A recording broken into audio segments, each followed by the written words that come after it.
Hey there, welcome to World Wrap, your global news snapshot for Tuesday, June 17th, 2025. Let's take you around the world in under 10 minutes. Big stories today. Protests have erupted in Bangladesh over economic fragility. South Korea and Japan are holding a pivotal summit on the G7 sidelines. Iran is signaling a willingness for de-escalation in the Middle East. And, way out in the Pacific, Vanuatu is raising major climate change concerns over Australia's gas project. Asia. Let's kick off in Asia. In South Korea and Japan, there's a significant summit happening right now between President Lee Jae-myung and Prime Minister Shigeru Ishiba, alongside the G7 meeting in Canada. It's President Lee's first international trip, and it's all about renewed security cooperation between these two East Asian powers and of course the US. Meanwhile, things are tense in Bangladesh. There's widespread speculation over the interim government's stability, thanks to deep-rooted institutional fragility and ongoing economic woes. Inflation's high, and international trade is under threat from US tariffs and Indian import-export restrictions. That all means layoffs and labor unrest are making headlines. In Nepal, human-elephant conflict is spiking in Japa, with herds regularly destroying crops and threatening livelihoods. It's a big reminder of the real-world impacts of environmental and community challenges. Watch for further developments from the G7 summit. There could be big breakthroughs in Korea-Japan relations. China.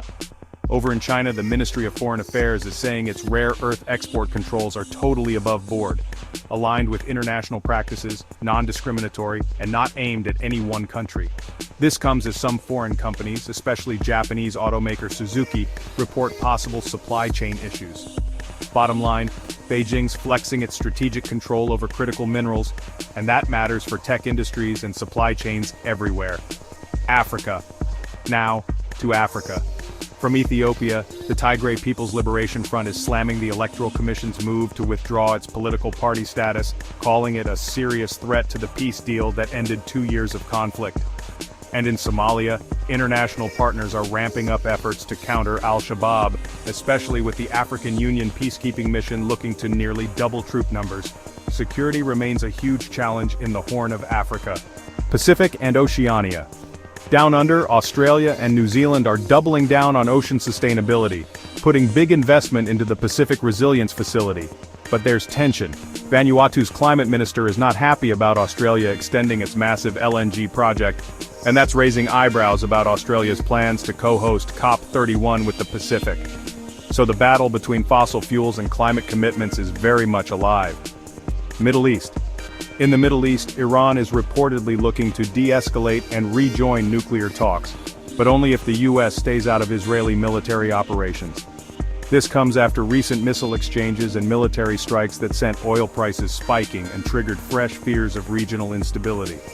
ING Banking Group is warning that any further escalation could disrupt global LNG exports through the key Strait of Hormuz, making energy markets even shakier. Europe, including Russia and the UK. In Europe, Brussels is struggling to pass new sanctions on Russia, with Hungary and Slovakia threatening to veto proposals hitting Russian banks and energy. The latest package aims to stop imports of Russian oil-refined fuel by third countries. Meanwhile, in the UK, a big win for jobs, a £500 million rail deal with British Steel, means most of Network Rail's needs will now be supplied domestically. Latin America.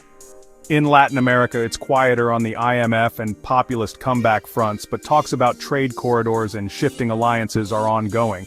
The pink tide, left-leaning governments, is still shaping politics, with recent wins by Claudia Sheinbaum in Mexico and Yamandu Orsi in Uruguay. Culture, sports, tech.